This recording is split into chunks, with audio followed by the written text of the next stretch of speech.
जय हिंद प्यारे बच्चों, भारत माता की जय, वंदे मातरम।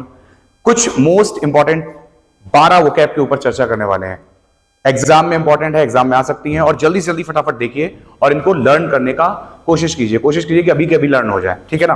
देखो, पहली मीनिंग है to examine one's own thought, अपने ही विचारों को एग्जामाइन करना, मतलब अपने ही चिंतन करना, अपने ही विचारों पर ध्यान देना, खुद में समय निकालना और बैठकर अपने को देखना कि हम कहां गलत और हम कहां पे सही हैं।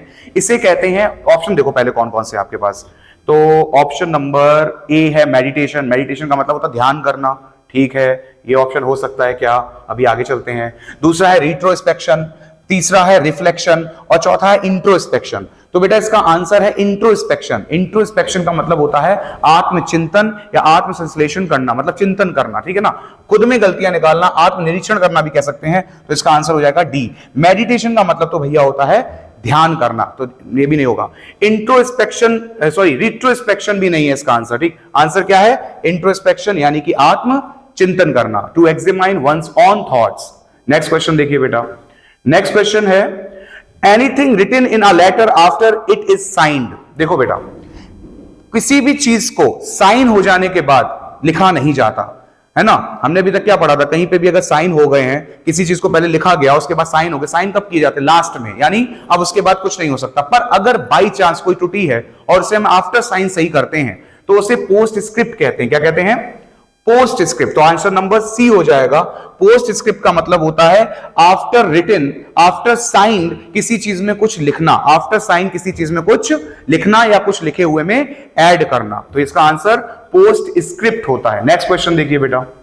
नेक्स्ट क्वेश्चन है list of headings of the business to be transacted at a meeting. अच्छा, कभी किसी बिजनेस के अंदर, आप लोग भी बिजनेस, बहुत सारे बच्चे होंगे जो छोटा मोटा बिजनेस करते होंगे या अपने पापा को देखते होंगे, तो वहां पे क्या हो रहा है कि बिजनेस के टाइम पे कुछ चीजें होती हैं, कुछ पॉइंट्स होते हैं जिनको उठाया जाता है, कुछ ऐसे पॉइंट्स होते हैं जिनको उठाया जाता है, तो उसकी सूची तैयार की जाती है। तो वो क्या कहलाता है? शेड्यूल कहलाता है क्या? शेड्यूल तो नहीं होगा, ऑप्शन ए शेड्यूल नहीं। क्यों? शेड्यूल तो जैसे शेड्यूल हम अपना बनाएंगे स्कूल जाने का और ये सब शेड्यूल में आता है, बिजनेस के अंदर प्रॉपर चीजों को बनाना शेड्यूल नहीं कहलाता। तो ये बिजनेस का ऑप्शन नंबर ए रॉन्ग हो गया। अब आता है, इनका कोई संबंध नहीं। एजेंडा सिंगुलर होता है, एजेंडम प्लूरल बनता है एजेंडा। एजेंडा होता है जिसका मतलब होता है किसी बिजनेस के अंदर जो सूचियां बनती हैं, जो टॉपिक्स होते हैं उनको उठाना, क्या? एजेंडा। क्लियर हुआ? नेक्स्ट क्वेश्चन पे आओ बेटा। चौथा नंबर क्वेश्चन देखो। One who is determined to exact full vengeance for wrongs done to him.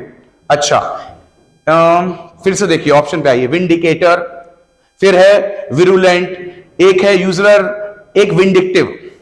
देखिए इसको कैसे कहेंगे? One who is determined to exact full vengeance of wrong done to him. अगर मान लीजिए किसी के साथ कुछ गलत हुआ है और वो उसका बदला ले, विरुद्ध है ना, बदला ले, बदले की भावना कह सकते हैं, बदले की भावना होना, तो उसे विंडिक्टिव कहते हैं। क्या? बदले की भावना होना, ठीक है। तो इसका आंसर चौथे का कौन सा हो रहा है? सी ऑप्शन, यानी विंडिक्टिव, बदले की भावना होना। नेक्स्ट क्वेश्चन की तरफ चलते हैं बेटा। देखो पांचवा क्वेश्चन, बिलीफ और opinion contrary to what is generally accepted. ठीक है। अच्छा, ये क्या है कि इसका मतलब होता है जैसे बहुत सारे लोग जिस चीज को एक्सेप्ट कर रहे हैं, हम उस चीज को एक्सेप्ट नहीं कर रहे हैं। मान लीजिए बहुत सारे लोग हैं और किसी, जैसे हाथ उठाए गए किसी टॉपिक के ऊपर, तो बहुत सारे लोग थे जिन्होंने कहा हाँ ये होना चाहिए, हाँ ये होना चाहिए, पर उसमें से कुछ लोग थे जिन्होंने कहा नहीं ये नहीं होना चाहिए, यानी विरुद्ध मत कहते हैं। क्या कहते हैं? विरुद्ध मत, यानी आपका मत सही नहीं है, आप उसके विरुद्ध जाके मत दे रहे हैं। मतलब इसका आंसर बनता है हेयरसी, डी ऑप्शन। हेयरसी का मतलब होता है विरुद्ध मत। विरुद्ध मत का मतलब जब आप उस चीज को एक्सेप्ट नहीं कर रहे, जिसको most of the people accept कर रहे हैं। तो इसका आंसर डी हुआ। नेक्स्ट देखते हैं छठवां क्वेश्चन। छठवां है a short stay at a place. किसी स्थान पर पल भर के लिए या क्षण भर के लिए रुकना। जब कभी हम कहीं दूर जगह यात्रा करते हैं तो वहां पे कभी पल भर या क्षण भर के लिए कुछ जगह पे स्टे कर लेते हैं, तो उस स्टे को इंग्लिश में क्या कहते हैं? उसे हाल्ट नहीं कहते, इंटरल्यूड नहीं कहते, मध्यस्थता हो जा, इंटरमिशन, ये सब वर्ड मध्यस्थता या इस इंटरवल से रिलेटेड हैं। इसको कहते हैं सॉजर्न, ऑप्शन नंबर डी। सॉजर्न का मतलब होता है कि थोड़े समय के लिए कहीं पे रुकना या थोड़े समय के लिए कहीं पर विश्राम करना। तो आंसर क्या हो गया? डी, यानी कि सोजर्न। नेक्स्ट क्वेश्चन देखिए बेटा, 7 number. Constant effort to achieve something, किसी चीज को प्राप्त करने के लिए लगातार मेहनत करना उसे कहते हैं, या प्रयास करना, वो तभी संभव है जब आपके अंदर बेटा परसिवरेंस है, यानी कि लगन है। तो ऑप्शन नंबर इसमें ए सही हो जाएगा। यहां पे ऑप्शन नंबर ए सही इसलिए हो जाएगा क्योंकि परसिवरेंस का मतलब लगन होता है, और आंसर यहां पे जो क्वेश्चन है वो है कांस्टेंट एफर्ट, लगातार प्रयास करना, टू अचीव, किसी चीज की प्राप्ति के लिए, ठीक है ना। तो आंसर क्या है? परसिवरेंस, यानी कि लगन। अब इसी में अटेम्प्ट कहा गया। अटेम्प्ट तो होता है एक बार देने जाना, आप जैसे कोई व्यक्ति है उसने फर्स्ट अटेम्प्ट में ही पेपर निकाल दिया, अटेम्प्ट मतलब प्रयास, केवल प्रयास, लेकिन लगातार प्रयास करते रहना ही लगन कहलाता है। लेकिन केवल एक प्रयास या एक कोशिश को अटेम्प्ट कहते हैं। इसी में एंथुसियाज्म लिखा हुआ है। एंथुसियाज्म, इसका मतलब होता है, एंथुसियाज्म का मतलब एनर्जेटिकली हैप्पी होना, उत्साही होना, ठीक है ना, एनर्जेटिकली हैप्पी होना, एंथुसियाज्म, ठीक है। आगे देखो, लेकिन आंसर इसका क्या है बेटा? आंसर परसिवरेंस है। नेक्स्ट क्वेश्चन की तरफ चलते हैं। नेक्स्ट देखिए, नेक्स्ट कह रहा है a man of odd habits, एक ऐसा व्यक्ति जो ऑड मतलब पुराने या विचित्र विचार रखता हो। पुराने या विचित्र विचार, यानी कभी देखा होगा जब पूर्वज या बड़े बूढ़े लोग हमारे बहुत बूढ़े हो जाते हैं तो जो नई पीढ़ी है उसकी थोड़ी सी पटरी कम खाने शुरू हो जाती है। रीजन क्या है? कि उनके विचार थोड़े से पुराने हो जाते हैं, ऐसा माना जाता है, ठीक है ना। लेकिन ऐसा नहीं है, उनके पास बहुत सारा अनुभव होता है, लेकिन ये ऐसा माना जाता है। तो यहां पे ऑड हैबिट्स, एक या कोई भी व्यक्ति ऐसा हो सकता है जिसके विचार बहुत ही पुराने हो, उसे इसेंट्रिक कहा जाता है। ऑप्शन नंबर ए सही है। इसकी हिंदी होती है बेटा सनकी, ठीक है ना, सनक जाना, सनक सवार हो जाना, ठीक है, इसे सनकी कहते हैं। अब आगे देखो, इंट्रोवर्ट लिखा हुआ है, इसे कहते हैं शाय, शर्मीला, जो अंदर की बात को बाहर ना निकाले, जो अंदर की बात को बाहर ना निकाले उसे कहते हैं, क्या कहते हैं? इंट्रोवर्ट। और जो अंदर की बात को बाहर निकाल दे उसे कहते हैं एक्सट्रोवर्ट। एक्सट्रोवर्ट यानी बाहर निकाल दे अपनी बात, और इंट्रोवर्ट जो अपनी बात को बाहर ना निकाले। इसी में मूडी आ गया, ये सब। आंसर कौन सा है? ए ऑप्शन, जिसका मतलब है इसेंट्रिक, यानी कि सनकी।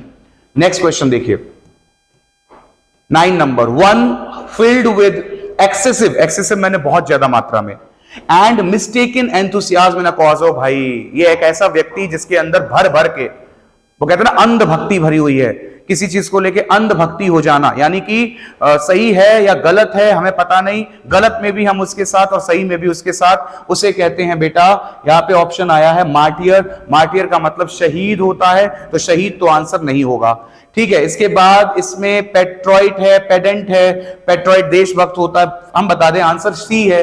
फेनेटिक कहते हैं, फेनेटिक का मतलब होता है अंध भक्ति या अत्यधिक उत्साही व्यक्ति, अत्यधिक उत्साही व्यक्ति। तो यहां पे आंसर कौन सा है? सी, फेनेटिक, यानी अंधभक्ति, अंधभक्ति या अत्यधिक उत्साही व्यक्ति। याद कर लीजिएगा, one filled with excessive, excessive मतलब ज्यादा मात्रा में, क्या गलतियां भी कर रहा है, गलती तो कर ही रहा है, गलत एंथुसियाज्म है, यानी उत्साह तो है पर रॉन्ग है, तो ऐसी कंडीशन में वो बन जाता है फेनेटिक। नेक्स्ट क्वेश्चन पे वाली नाउ है, ठीक है। नेक्स्ट देखिए बेटा, नेक्स्ट क्वेश्चन आगे कह रहा है a person who brings goods illegally into country, एक ऐसा व्यक्ति जो अवैध रूप से किसी देश के अंदर किसी सामान को लेके आए, यानी कि अपने ही देश में कुछ सामान लेके आए लेकिन इलीगली लेकर आए, ठीक है, उसे कहते हैं स्मगलर। C option. इंपोर्टर वो होता है जो इंपोर्ट करता है, ठीक है ना। एक्सपोर्टर जो बाहर सामान जाता है, इंपोर्ट जो बाहर से आता है। लेकिन ये दोनों लीगल प्रोसेस पे काम होते हैं, ठीक है ना। ये दोनों जो काम होते हैं वो लीगल प्रोसेस पे होते हैं। पर यहां जो स्मगलर है बेटा, वो इलीगल तौर पर बिना बताए जो है बाहर का सामान, जैसे कि ड्रग्स हो गया या कुछ, अभी आपने धुरंधर देखी होगी, धुरंधर और धुरंधर 2 दोनों में बड़े अच्छे से बताया गया है कि कैसे किस तरीके से विदेश का जो सामान है वो अपने देश में, इलीगल सामान जो है वो अपने भारत में कैसे आता रहा या आता है, ठीक है। नेक्स्ट क्वेश्चन देखिए, क्वेश्चन नंबर 12। क्वेश्चन नंबर 12 है cutting of stone in the bladder. देखो बेटा, 3 प्रकार की ये टॉमी है यहाँ पे, ठीक है। तो यहां समझना, डाइकोटॉमी, ट्यूबेक्टॉमी एंड वेसेक्टॉमी, लिथोटॉमी। तो इसका आंसर देखो, मूत्राशय जो होता है, बॉडी में बायोलॉजी में पढ़ाया गया होगा, तो मूत्राशय में जो पथरी हो जाती है उसको वहां से निकालना, ठीक है, वो चीज कहलाती है लिथोटॉमी। क्या कहलाती है? लिथोटॉमी। अब आपको पता होगा इंदिरा गांधी जी ने एक बार नसबंदी कराई थी, महिलाओं की भी होती है और पुरुषों की भी होती है, ठीक है।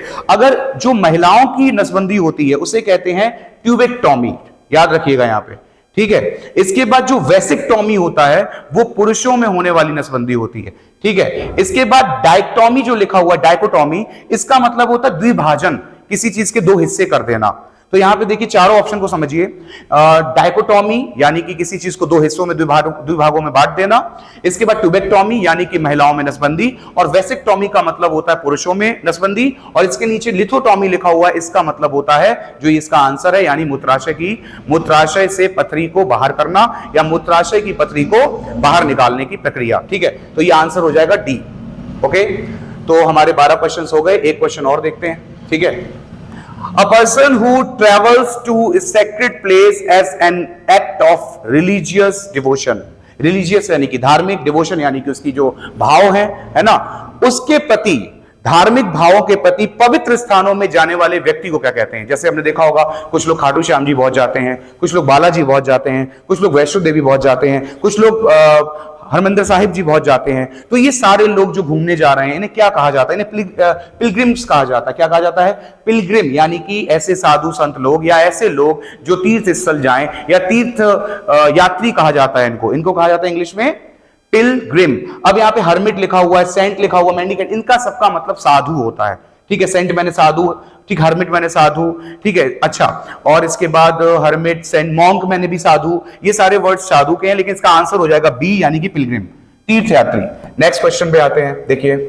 Food which agrees with one's taste, ऐसा भोजन जो बड़ा टेस्टी हो, जो स्वादिष्ट हो, किसी के हिसाब से बड़ा अच्छा हो। यहां पे ऑप्शन नंबर ए है पंजेंट, विषैला होता है, यह आंसर नहीं है। यहां पे आंसर बी हो जाएगा, ठीक है। बी का मतलब होता है पैलेटेबल, यानी कि खाने योग्य स्वादिष्ट भोजन। और वही क्वेश्चन है, फूड विच एग्रीज, जो सहमति में हो, विद वंस टेस्ट, बड़ा बहुत, है ना। एक और मीनिंग होती है, जो बहुत ज्यादा खाता है उसे ग्लटन कहते हैं, पेटू, ठीक है ना। लेकिन यहां पे जो आ रहा है उसका मतलब हो जाएगा पैलेटेबल का क्या? खाने योग्य स्वादिष्ट भोजन। अच्छा, पंजेंट का मतलब विषैला, ठीक। आज के लिए इतना ही। 14 क्वेश्चंस हम लोगों ने आज क्लियर किए, और ये 14 क्वेश्चंस मोस्टली बेसिक क्वेश्चंस हैं जो वोकैबुलरी के पूछ लिए जाते हैं। ऐसे बहुत सारे क्वेश्चंस अब आपको मिलते रहेंगे। इसके लिए आप हमसे जुड़ें, हमारे प्ले स्टोर से चैनल को डाउनलोड करें। इसके अलावा यूट्यूब पर और सब्सक्राइब करें, ई विद यू इंग्लिश मंत्रा करके चैनल है, और हम और आप मिलकर आपके लिए बहुत सारा प्रयास करेंगे। अच्छा, हमें आपकी भी बहुत ज्यादा जरूरत है, क्योंकि हम अकेले कुछ नहीं कर सकते। आपके साथ मिलकर, यानी आपकी मेहनत होगी, हमारी भी मेहनत होगी, हम आपको थोड़ा बहुत गाइड करते रहेंगे, और आप अगर स्ट्रगल करते रहेंगे तो एक दिन जो आपने सोचा है वहां तक जरूर पहुंचेंगे। जय हिंद, भारत माता की जय। रुक दो, स्टॉप, लाल बटन दबा दो। अब ऐसी बहुत